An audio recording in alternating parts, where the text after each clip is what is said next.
Bon dia, avui estem a la finca de Mas la Plana i us venim a ensenyar la nova plantació d'agroforesteria i quilany que hem fet aquest any.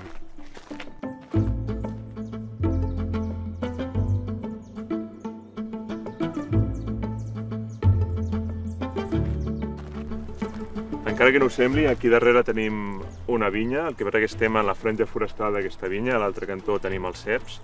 És un sistema innovador que al nostre país no existeix i som pioners en aquest sentit, que consisteix en combinar aquests arbres que ara són molt petits, però quan siguin grans aportaran ombra a la vinya, la protegeran dels cops de calor, que cada cop són més freqüents amb el canvi climàtic.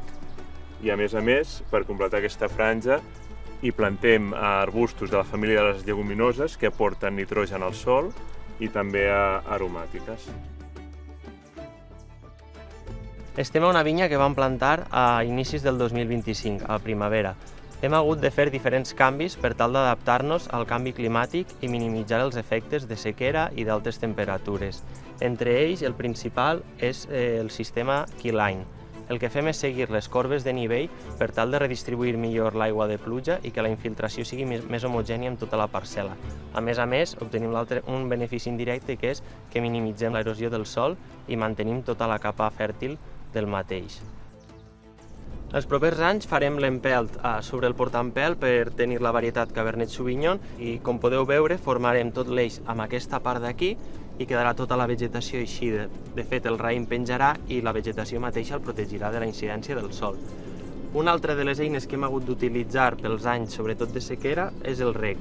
Amb els primers anys de plantació el deixem el reg aeri perquè les plantes es desenvolupin bé, ja que tenen un sistema radicular molt petit, però a posteriori l'enterrarem en meitat de la passada perquè estalviem entre un 20 i un 30% d'aigua.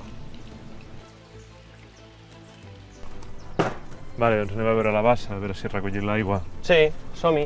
A veure si després de les pluges d'aquests dies, si ha fet la funció, ha complert l'objectiu que teníem. Aquí era un punt on abans de fer el keyline l'aigua ens trencava per aquí i ens creava molta erosió, perdent molta terra, i ara hem reconduït l'aigua cap a aquesta bassa central de la vinya. D'aquesta manera acumulem l'aigua en aquesta part central i evitem l'erosió i es reparteix bé per la vinya. Doncs sembla que ha anat bé, no, Marc? És el primer any aquest de pràctiques regeneratives amb keyline, amb les noves plantacions. Sí, la bassa ha funcionat molt bé, ha retingut l'aigua d'aquestes pluges, hem evitat l'erosió. I a més aquests dies que ha plogut i demés, doncs tornem a validar que ha funcionat bé. Al final serem més resilients amb aquestes èpoques de canvis degut al canvi climàtic. Aquest any sembla que amb les pluges que hem tingut hem deixat enrere la sequera dels darrers anys, però això no vol dir que el canvi climàtic s'hagi acabat. Correcte, seguim pel bon camí. Sí.